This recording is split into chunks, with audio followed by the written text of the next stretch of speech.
You know, it's fun watching him be crazy. It's fun watching him be crazy in movies from a distance. But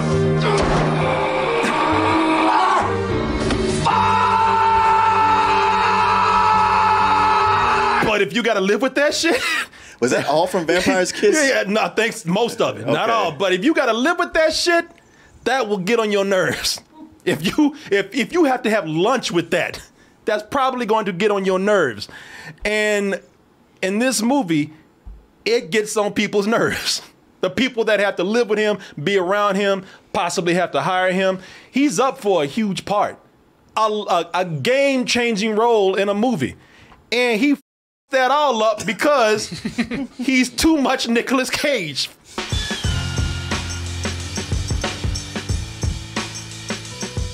So, people, you know the buzzword in movies today. You know, multiverses are a big thing. They are so big that we even have a multiverse Nicolas Cage right now.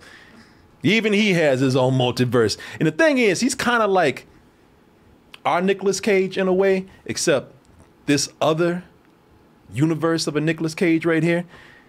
He's kind of like ours. He's loud. He's crazy. He's got those with money. And will be in almost anything, any movie to pay off his debts. If you got a script, notice I didn't say a good script. If you got a script and you got about, I don't know, $25, you could probably get Nicolas Cage for an hour. But the thing with this Nicolas Cage from another universe, he's a little different than the one that we have here on our earth. This Nicolas Cage, for one, he likes women his own age. He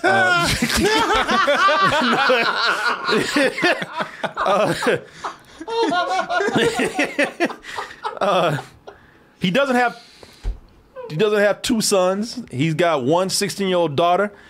He's actually crazier than the Nick Cage that we have, and we assume. Well, I'm assuming that he's crazy because he's just a little more desperate. And believe me, our Nicolas Cage on this earth right here, he's kind of desperate with some of the movies he's been in.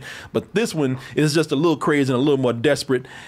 And that's why when he's offered $1 million to attend the birthday party of a billionaire, he says, I'll take it.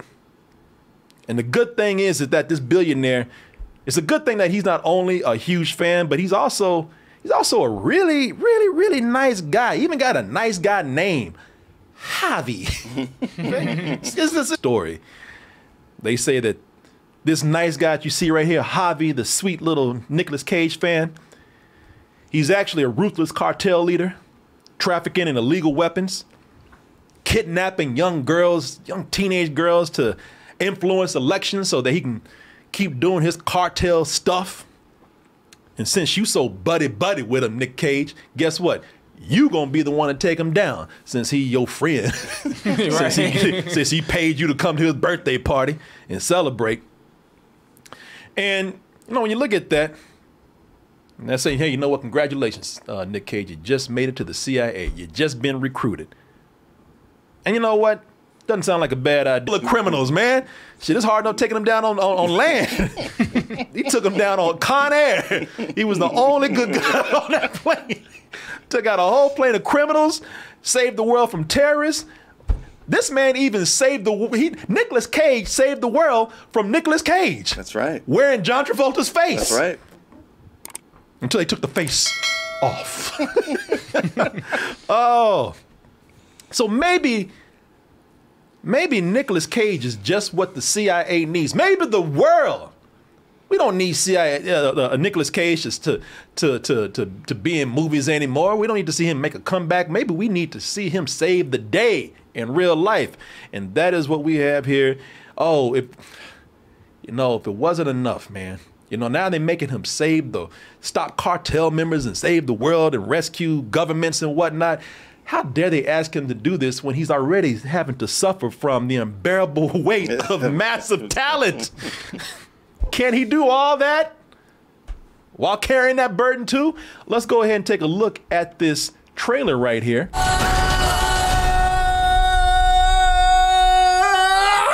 Whoa, Cage! So when watching this, and people can already pick this up from the trailer. This is a very meta movie right here. Nick Cage is playing, of course, a version of himself. And even though it's an exaggerated version, there's a lot of details that have been changed from real life Nicolas Cage. I gotta wonder how much of this is just a little bit autobiographical. Because thing is, you know, while everybody loves him some Nicolas Cage, man. I myself am a big Nicolas Cage fan because he's weird. That's why I like him. But his Nick Cage personality in this world, in this movie, has become somewhat of a problem.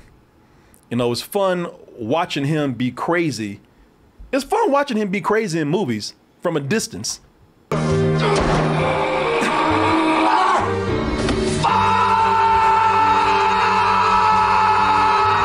if you got to live with that shit. Was that all from Vampire's Kiss? Yeah, no, thanks. Most of it, not all. But if you got to live with that shit, that will get on your nerves. If you have to have lunch with that, that's probably going to get on your nerves. And in this movie, it gets on people's nerves. The people that have to live with him, be around him, possibly have to hire him. He's up for a huge part, a game-changing role in a movie, and he that all up because he's too much Nicolas Cage for that moment. He had it. If he just shut his mouth. So it's, you know, this is like admitting, in a way, it's almost even Nicolas Cage like admitting, yeah, you know, people who like this could get old. If you got to be around it, shit is old for me. You know, all this seems to be him just having a pretty good sense of humor about it.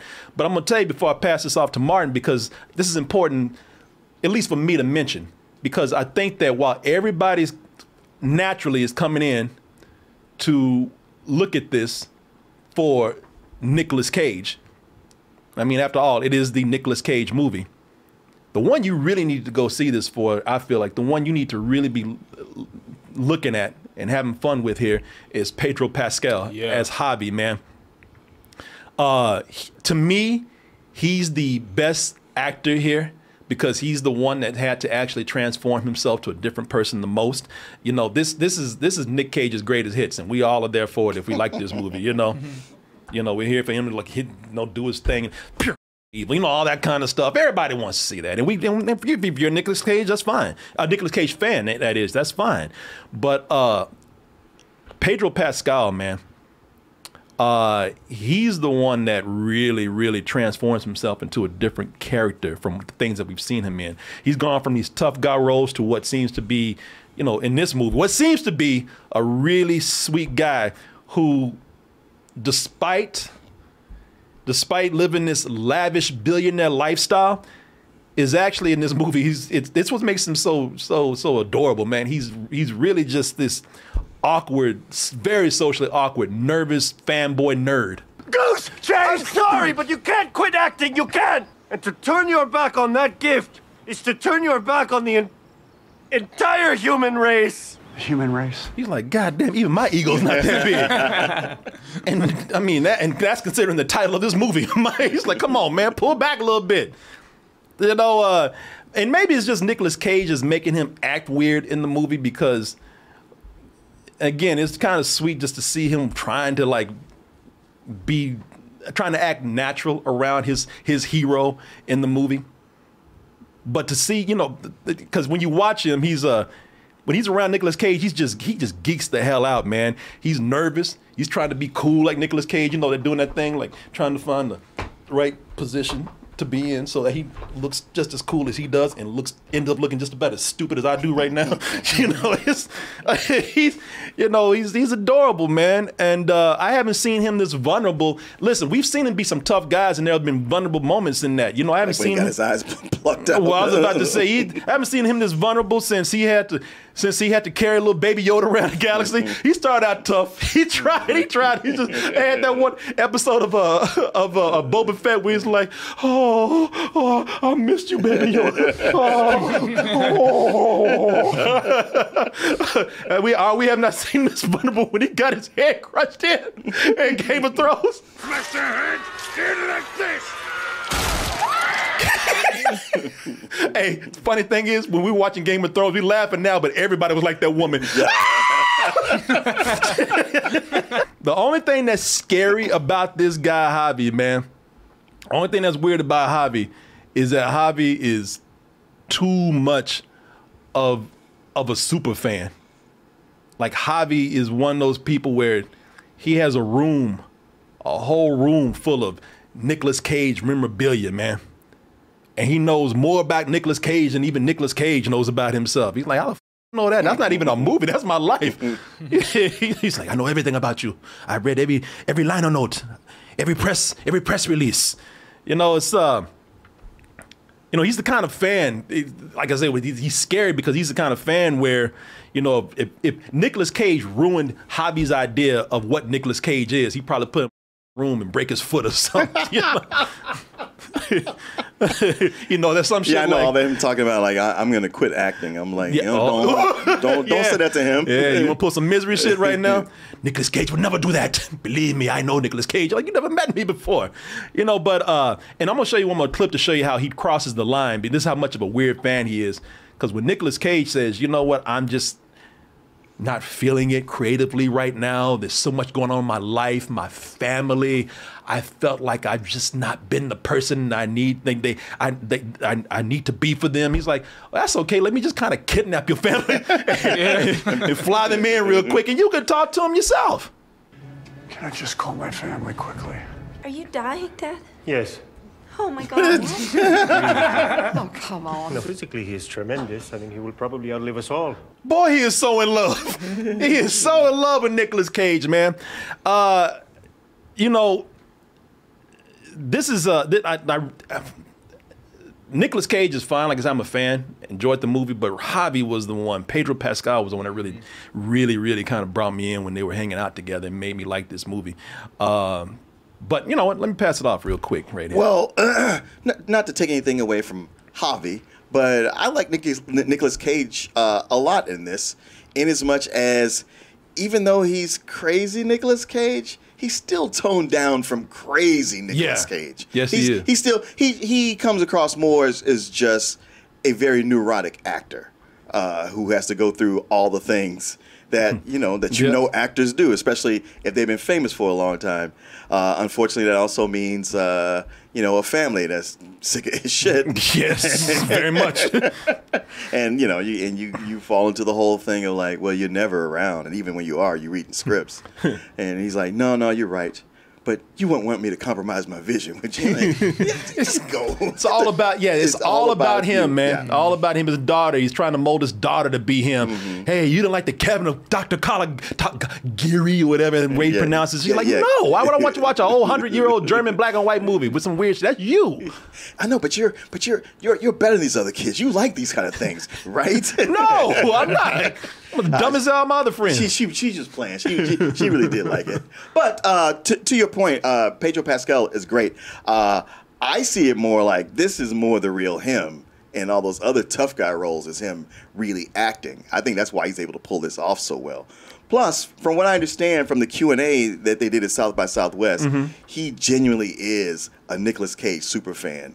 And has a room of Nicolas Cage memorabilia. Not to that degree. I was about to say, so he's crazy too. He's crazy than Nicolas Cage. But this was kind of written with both of them in mind. It was one of those like, look, if I can't get you guys to do this, then the project's just dead. And when I'm talking about Pedro Pascal, don't get me wrong, man. I like both of them together. Yeah. I really, like I said, I'm a Nicolas Cage fan, man. I love Nicolas Cage. I gave Nicolas Cage movies that everybody else looked at me like, you gave that shit what? It's like, hey, man, but it's Nicolas Cage. Shut up, you idiot. Nah, man. I really, I think that if it weren't for these two people in this movie, I wonder what this movie would be like without them. I mean, you know, because everything else, well, I'll get into that in a little bit. But I will just say, like, these two are the reason to see this movie. And, of course, you know, that's the way they're pitching it. But I do believe that their bromance, their relationship, the whole buddy comedy thing that they have going on really does live up to the hype for a lot of the expectations that people have for this movie. You know, for somebody who sits up here and talks about how much they love, and I do, how much they love this this language learning app, Babbel, I sure messed up my words. No, I got to do an ad real quick and we'll get back to Nicolas Cage and old Javi over here. But I led y'all wrong on something, man.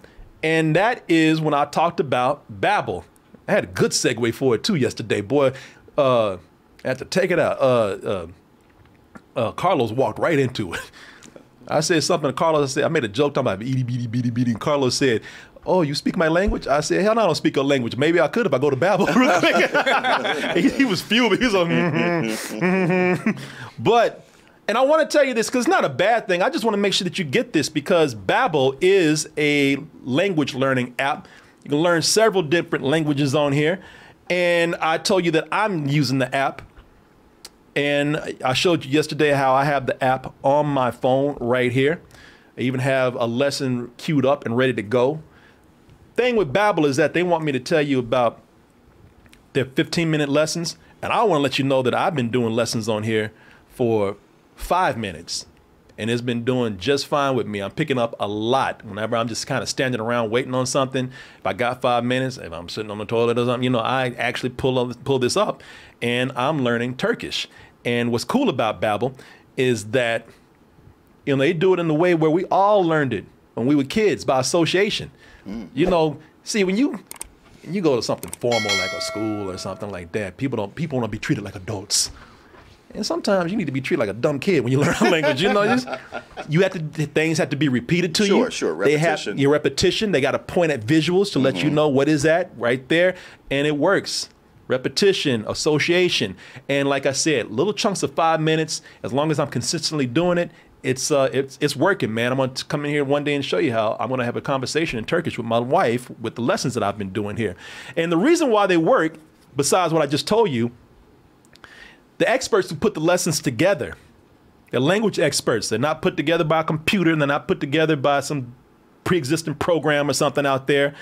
No, these are taught by people who love languages and know how to teach it to people. And you can learn 14 different languages right here. I'm going to pull them up. You know Turkish is one of them. But you can also learn French, German, Italian, Russian, Portuguese. There's good old Turkey right there. Dutch, Swedish, Polish, Norwegian, Indonesian, and Danish. And the other cool thing about this is that they use speech recognition when they teach these lessons. And what does that do? That just keeps you from sounding old like a country, old stupid ass when you go to another country because your accent is off.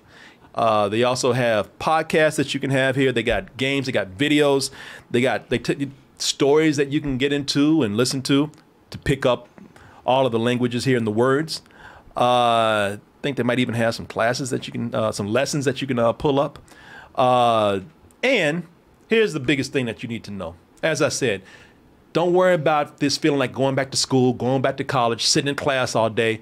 This is a lot of fun with the games and all the other things that they have in addition here and the way they teach you this. It is a lot of fun. So what I want you to do is I want you to try it out, and you got nothing to lose when you do that.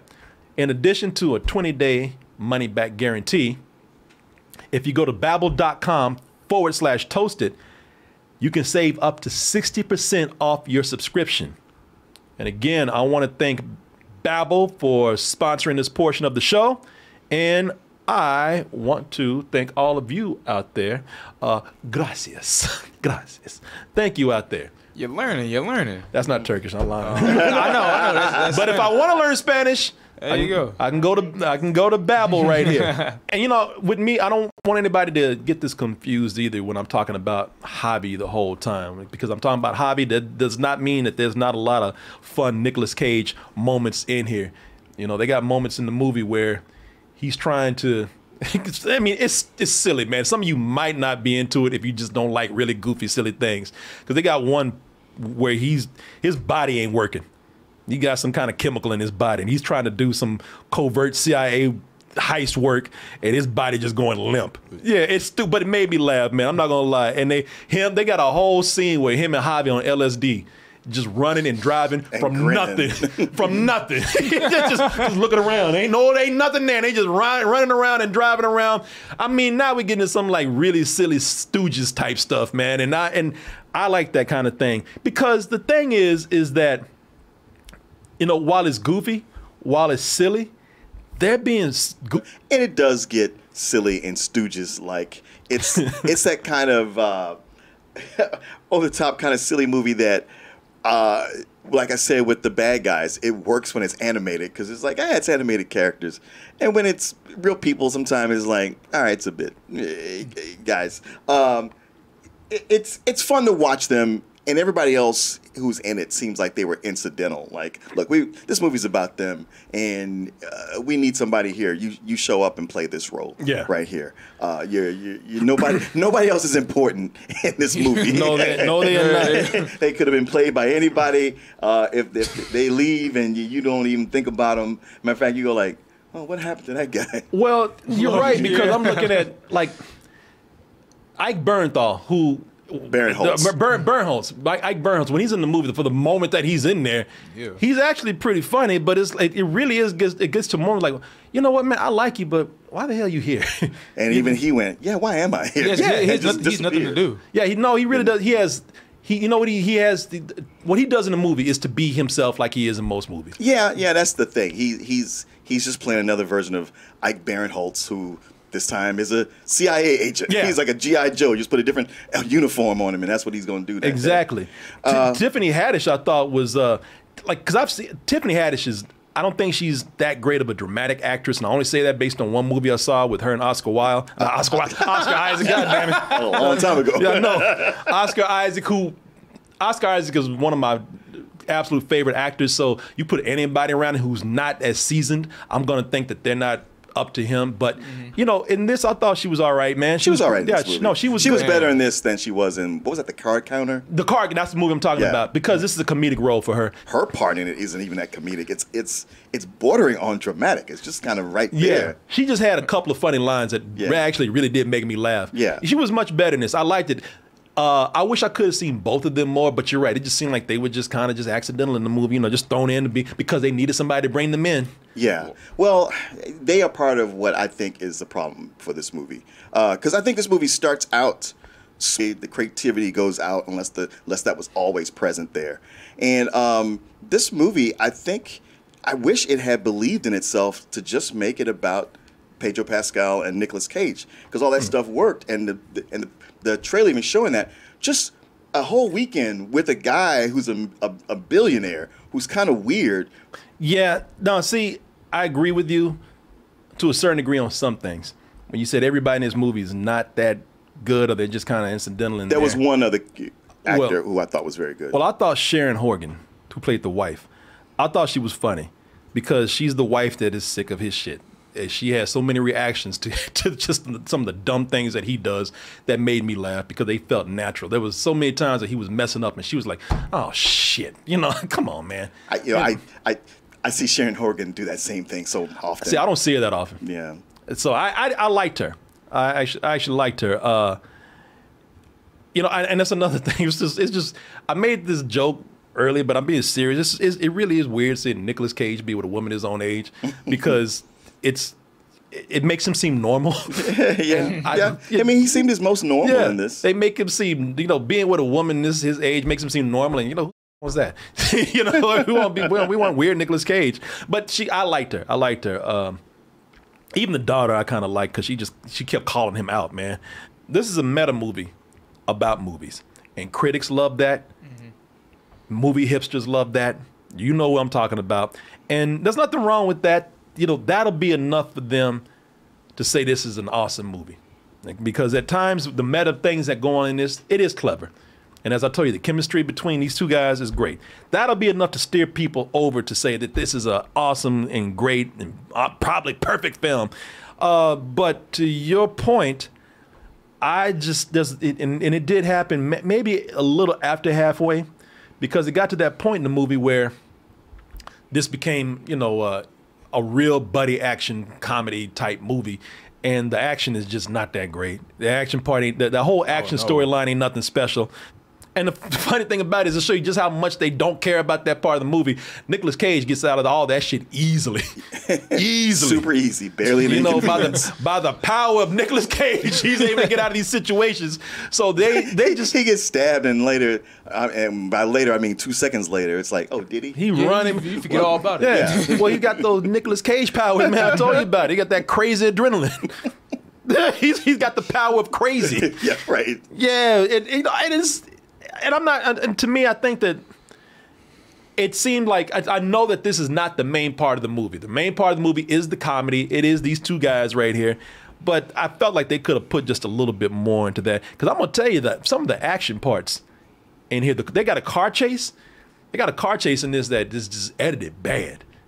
That car just flying out of nowhere. That car flying out of nowhere. And then they got a shot where they got one of the villains. It's almost like they use the same shot. He's firing a machine gun straight at Nicolas Cage, and it's his wife in a car or something, and he's shooting straight at it. And they cut to it twice, and it looks like the same shot, and he ain't hitting shit. Yeah. And it's like this is edited so bad to where you can tell it's edited good enough to where you can tell the proximity of things, but edited bad enough to where it's like I can tell that this is all cut together sloppily. You know, I thought it was edited pretty bad. Only that car chase. I'm not saying that for the rest of the movie. But the bromance that they have here that's the comedy focus of the movie, and even during some of those action parts, that's what makes it actually work. Do it!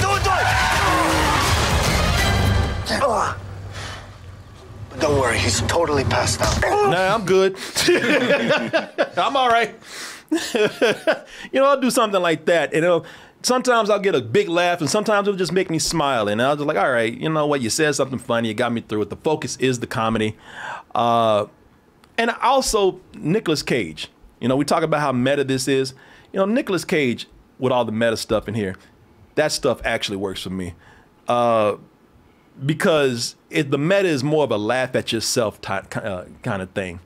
It's always seeming like, all right, you know what? For all the news about me, all the tabloid stuff that's out there, this is a chance for me to just make fun of all that, not let it get to me.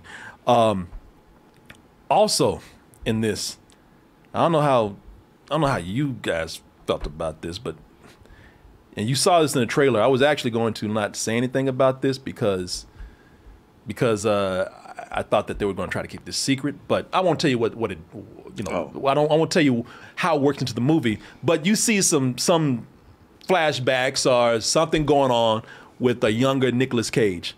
Oh, yeah. And I would say some people might not like it. It worked well for me. I thought it actually looked pretty good because one of the things that people said is that doing this stuff with the deep fakes of the CG de-aging, the de-aging, the de-aging of characters of actors. They said, well, it's too stiff. It's not expressive, not enough movement going on, and you don't get any more expressive in animated than Nicolas Cage. Yeah, that's true. And I thought, like, damn, this is getting good. It's enough to where I'm thinking, like, hey, you actors better watch what you do and say, because this shit is catching up with you now. No, this technology just keeps getting better and better. Yeah. Well, I do think it's a fun movie. It's not as good as I had hoped it might be, but it's also not as bad as I thought it possibly could be. It's a fun time.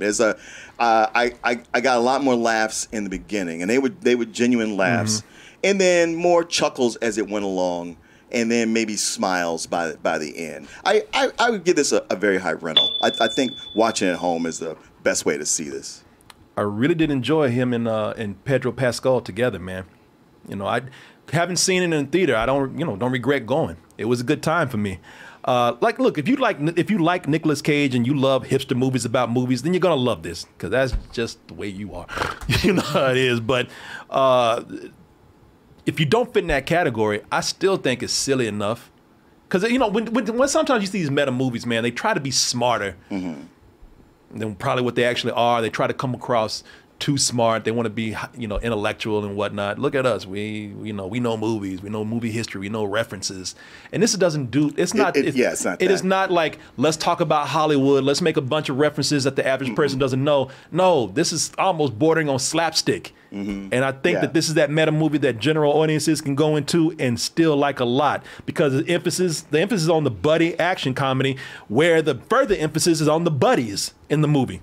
Only the heartbreaking thing to me is that, I mean, they, you know, looking at this, these two, I just wanted them to be gay, because they just, and they love, man, they really love each other. They're just like, I wish one of them was a chick, they were gay, or they would like, they turned each other out or something, because they are